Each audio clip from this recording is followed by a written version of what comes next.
Saio hau Nafarroako gobernuak diruz lagundu du.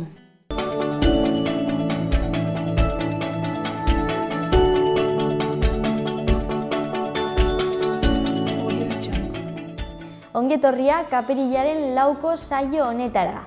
Asteazkena da, asteartea dela pentsatzen jarraitzen dugu, aste santua dela eta astelenean ez genuelako saiorik izan, baina asteazkena da. Gaur 3 elkarrizketa izango ditugu, gainera alde batetik Itziar Bikuña etorriko da ijitoen idazkaritzatik, ez da bere lehendabiziko aldia hemen, eta gaur hitz egingo du martxoaren 21ean izandako ekitaldiari buruz. Zer izan zen? Arrazakeria eta diskriminazio etnikoaren eguna, nazioarteko eguna. Urte asko daramatzate honekin, gogoratzeko balio du azkenean borrokatu beharreko gai bat delako eta desagertu arte, eta horren inguruan arituko da Itziar barkatu. Ondoren Belen Alvarez eta Ainhoa Juaniz izango ditugu, Napaetik etorriko dira, Nafarroako arte eszenikoen profesionalen elkartetik, Nafarroako gobernuko kultur departamentuak arte eszenikoen zirkuitoa jarriko du martxan aurten, eta badute horren aurrean edo horren inguruko iritzi ezberdinak gero ezagutuko ditugu. Eta azkenik liburu kontu bat, baina ez literatura, baizik eta kazetaritzak daude liburu honen atzean, ez duzu abusatuko izenburua du, eta Euskal Herrian izandako Elizako pederastia kasuak aztertzen dituen liburua da. Alberto Barandiaran etorriko da, egiletako bat, kazetaria, eta berak xehetasun guztiak emango dizkigu.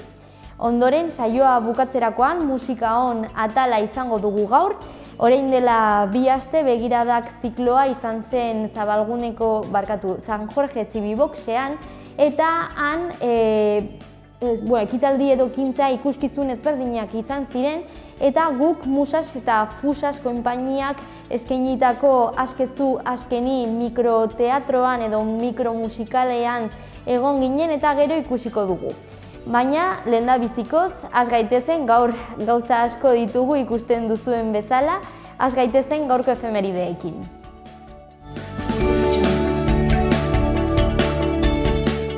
Gaurko lehenengo efemeridea 1541 urtean gertatu zen. San Ignacio Loyolakoa, azpeitiarra zena, Jesusen lagundiko aita generalean bihurtu zen. 7 urte lehenago, San Francisco Xabierkoa misiolariarekin batera, Jesusen lagundiko orden hori sortu zuen. Mende batzuk geroago, 1958 urtean, Londresen, bomba atomikoaren kontrako eta 10.000 pertsonek osatutako mobilizazio batek, mugimendu bakezalea sortu edo eragin zuen. Gainera, manifestaldi horretan, lehendabiziko aldiz historian, bakearen aldeko sinboloa erakutsi egin zen.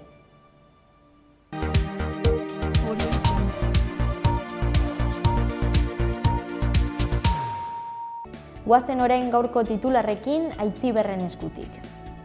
Arratsaldeon Ainhoa, hau esegirak gaurko gurako txizkego lerrotua.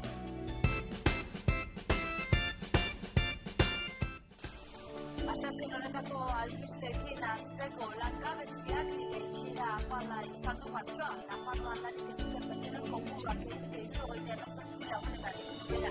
Egoeraren analisi baikorra egin du Patxi Turuan errealitate sozialaren behatutiko zuzendari nagusiak. Eta ekonomia kontuekin jarraituz, Espainiako gobernuak 46,54 milioi euro bideratu ditu Nafarroara, horietatik 24,8 milioi turbide sarera eta 13,7 milioi esako urtegi handitzeko lanetara. Eta honen aurrean geroa baia haserre agertu da Espainiak Nafarroara bideratutako inbertsio makroenagatik. Aurrera eginez albistekin, Tafallako udaletxen ikurrina jarri izana legez kontrakoa izan zela, eta Tarraiako udaletxea Nafarroako bandera soilik erakutsi ezin daitekeela batu duen Iruñeko epaitegi batek.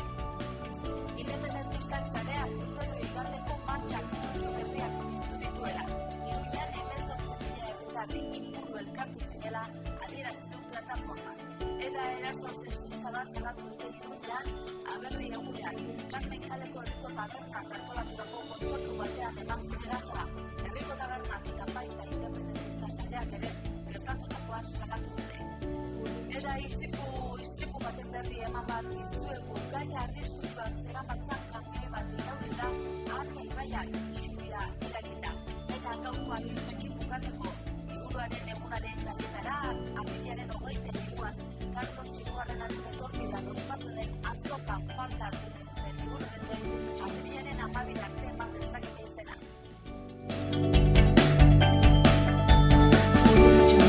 Egin dezagun aurrera gaurko egunkarietako azalekin. Ea zer daukagun Diario de Navarra egunkarian. Lerroburu nagusian, estatuko aurrekontuek AHT-ko obrak berrartzen dituzte. Azpian azaleko argazkian Diego Martínez Osasuna futbol taldeko entrenatzailea ageri da, elkarrizketatu egin diote eta. Izenburua bere hitzek osatzen dute. Zaleekin zorretan gaude. Diario de Noticiasekin jarraituko dugu. Goikaldean lerroburu nagusian, PP eta Hiritarron alderdiaren aurrekontuek estatuko inbertsio publikoaren murrizketarik handienarekin uzten dute Nafarroa. Beherago azaleko irudian, Antsoaingo rotondan istripua izandako kamioia erakusten da. Errepidean agertzen da buelta eman da. Azpian titular hau irakurri daiteke. Kolapsoa Iruñean eta isuriketa Argara kamioi baten iraulketaren ondorioz. Euskal komunikabideei paso eman aurretik gara egunkariarekin bukatuko dugu. Goikaldean lerroburu nagusian, 3 epaiek Puigdemonten etorkizuna erabakitzen dute eskaera fiskala eta gero. Bestalde bizi mugimenduak antolatuta eta migratzaileentzat diren tokiak hartzeko helburuarekin, atzo Hendaian elkarteratzea egin zen erretentzio administratiboaren zentroan, baina poliziak bidea itxi zien hara gertutako pertsonei.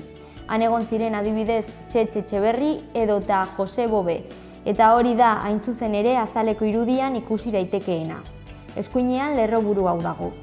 Plante Hendaiako erretentzio administratiboaren zentroaren aurrean. Esan dugun moduan, orain hedabide euskaldunekin jarraituko dugu, eta hau da Berria egunkarian daukaguna. Gaurko azalean argazki bakar bat dago eta atzo Hendaian bizik deitutako elkarretaratze hori agertzen da. Atxikitzez zentroari atxikita izenburuak laguntzen du irudiak, eta esan den moduan bizik deituta 81 pertsonak blokeatu egin dute Hendaiako atxikitze zentroa deskribatzen du Berria egunkariak, barkatu. Bekaldean lerroburu nagusia agertzen da. Trebiñuren zerbitzuak hobetzea adostu dute Burgosek eta Arabak. Eta ezkerraldean bi eduki ezberdin ditugu. Arian atalean Puigdemont Alemaniatik Espainiara bidaltzearen alde agertu da fiskaltza. Eta azkenik kirolari dagokionez, Ala Filipek bigarren etapa ere irabazi du eta aldea handitu.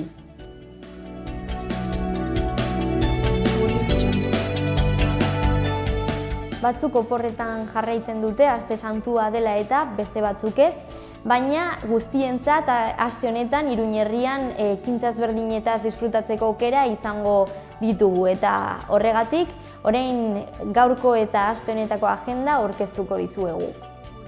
Gaur eta apirilaren 8 arte Iruñean bisita gidatuak eskainiko dira. Iruñea osotara eta Iruñeako harresiak izenburuak dituzten bi bisita gidatu horiek egiteko aukera dago, sarrera ezberdina da bisitaren arabera, eta esan bezala apirilaren 8 arte eskainiko dira. Gaur arratsaldeko 7:30 Karrikiri dendan, atzo honen inguruko elkarrizketa izan genuen, Thierry Bizkari diska berriaz disfrutatzeko aukera, Thierry Bizkariren diska berriaz disfrutatzeko aukera izango dugu. Manez eta Kobreak izenburua du eta sarrera librea da leku guztia, dendako lekua bete arte.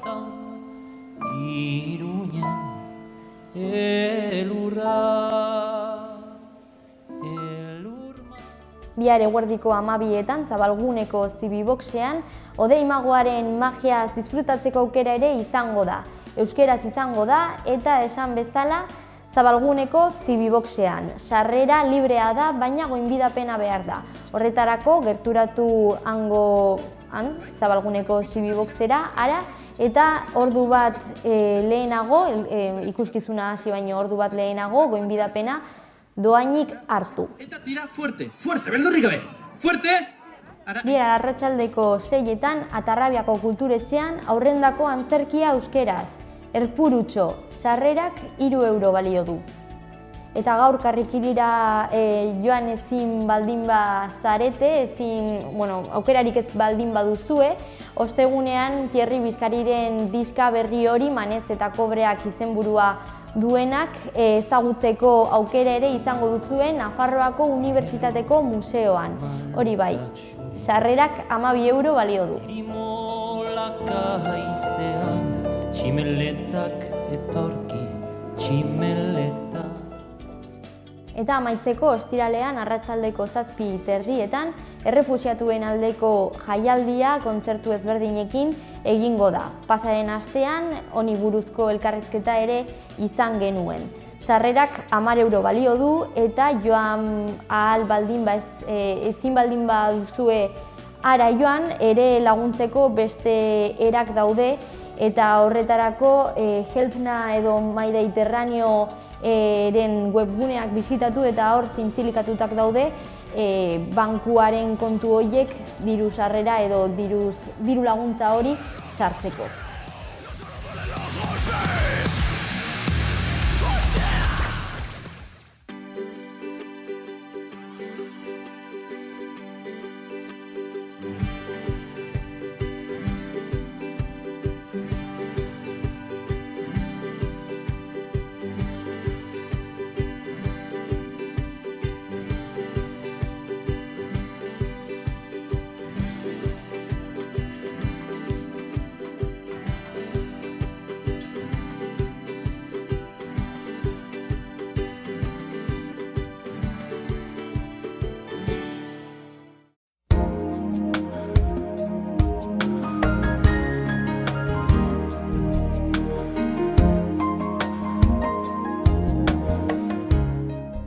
Zerua tarteka lainotsu egongo da erdi mailako lainoak eta goi lainoak nagusi izanik. Eguerditik aurrera hodeiak ugaritu egingo dira eta zerua lainotsu edo oso lainotsu geratuko da. Eguerditik aintzina ere zaparrada txiki ertaina botako ditu noizean behin eta azken orduetan atertzera egingo du. Trumoi ekaitza izan daitezke. Hego mendebaldeko haize bizia ibiliko da bolada gogorrekin eta oso gogorrekin mendebaldean. Arratsaldean mendebal ipar mendebaldetik finkatuko da eta indarra galduko du. Temperatura gutxi edo nahiko jaitsiko da. Hortzegun goizean lainoa eta lanbroa sortuko dira. Goizaldean eta goizean goiz, zerua tarteka lainotsu egongo da. Gainerako ordutan zeruan laino gutxikin egongo da, goi lainoen tarteekin. Haize ahul eta aldakor ibiliko da eta goizean goiz hego osagaitik finkatuko da ahul bizi. Temperatura minimoak gutxi jaitsiko dira eta maksimoak gutxi edo nahiko igoko dira.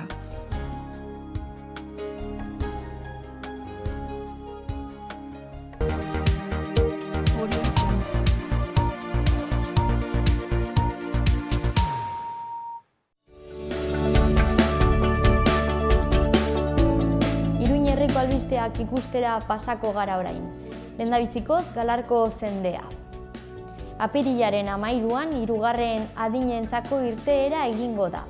Egun osokoa izango da eta besteak beste Iñaki Perurenaren museoa eta Holtzako herriak bisitatuko dira. Bazkaria Lekunberriko sagardotegian izango da.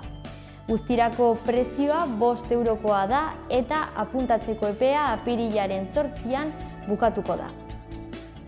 Udalak kultura, kirola, irakaskuntza, gazteria, osasuna eta gizarte zerbitzuak diruz laguntzeko deialdia zabaldu du. Eskaerak aurkezteko epea irekita dagoeneko apirilaren 18 arte. Eta azkenik apirilaren 19an arratsaldeko 5etatik 7etara arte 0 eta 7 urte bitarteko haurrak eta gurasoak elkarrekin jolastea bultzatzeko helburuarekin, adin horretako umeei eta hauen gurasoei zuzendutako jolasen ikastaroa eskainiko da. Horretarako baliabide desberdinak erabiliko dira. Euskal kantak, jolasak, talde dinamikak eta bar. Euskeraz izango da, baina animatzen diren gurasoen arabera, tailerra gaztelaniaz izan daiteke.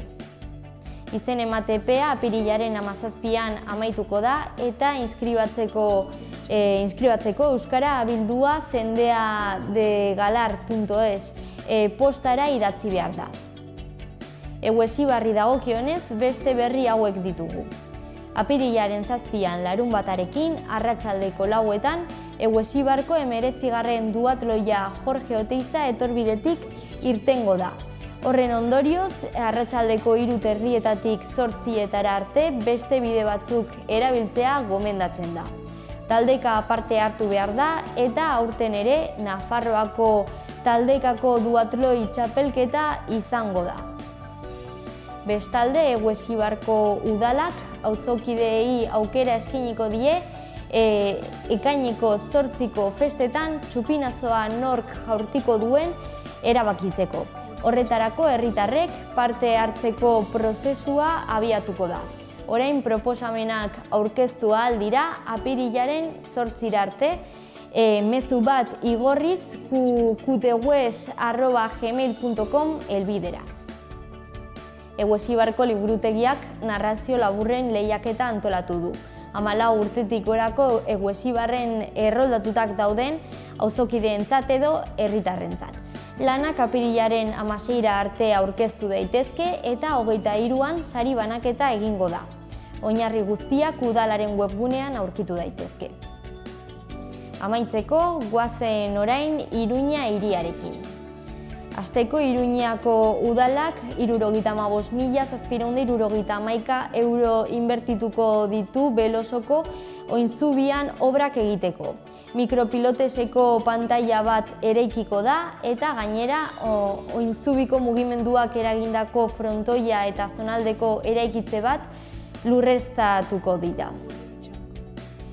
Liburuaren eguna dela eta apirilaren 23an, Carlos Hirugarrenaren etorbidean ospatzen den azokan parte hartu nahi duten Iruñako liburu dendek apirilaren 12 arte eman dezakete izena.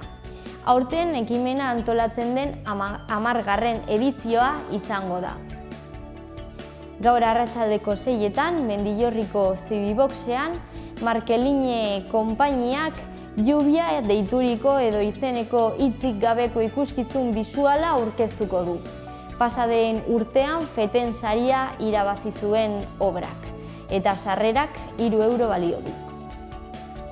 Eskolako 3 hilabetea amaitzerakoan martxoaren 29an udaltzaingoak egindako plan bereziak ikasleriaren gaul lasaia deiturikoa 4 denda zigortu ditu adingabekoei alkohola saltzeagatik.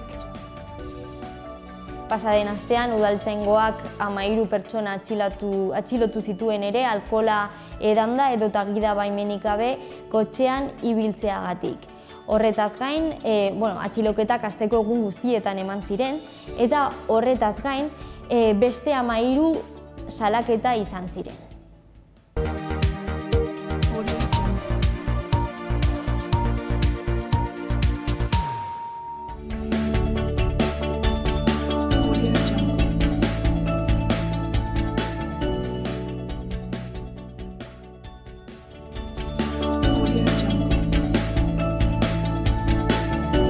Garraio enpresa batek logistika teknikaria behar du Iruñan, beharrezko ikasketa, goi mailako logistika eta garraio ikasketak.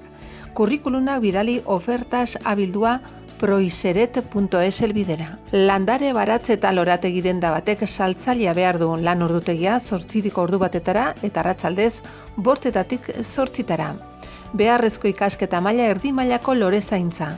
Interesatua bidali kurrikulunak g.a.m.a.floristeria16 info@gmail.com elbidera. Zerbitzari eta sukaldaria behar dira Iruñan interesatua bidali kurrikulunak hola@lau-ecomunicacion.es elbidera. Telekomunikazio enpresa batek administrari laguntzailea behar du. Kurrikuluna bidali montalbanteleko@gmail.com elbidera. Probiotiko eta ontziratze lanetarako laguntzailea behar da Iruñan, lanaldi osorako interesatuak kurrikuluna bidali earrizu@kaiku.es elbidera.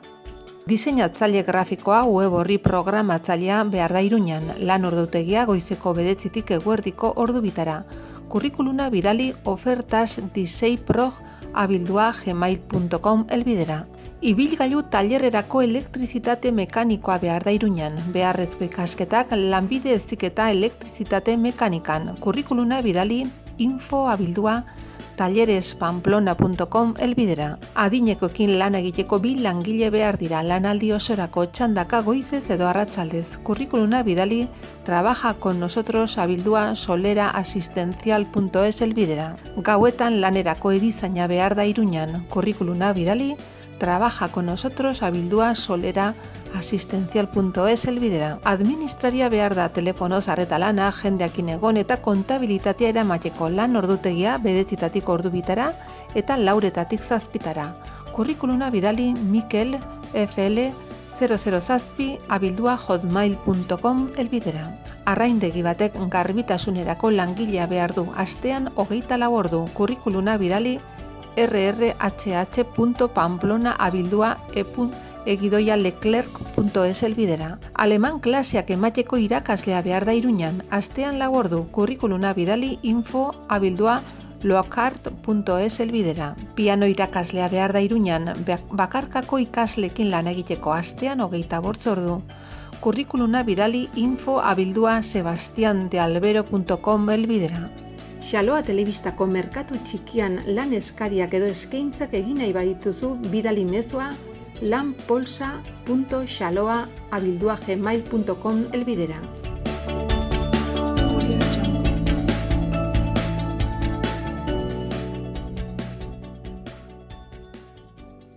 Ternera de Navarra, Nafarroko aretxea.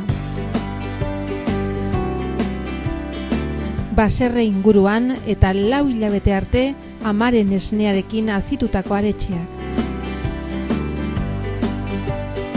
Goi mailako haragia, berme sanitario osokoa.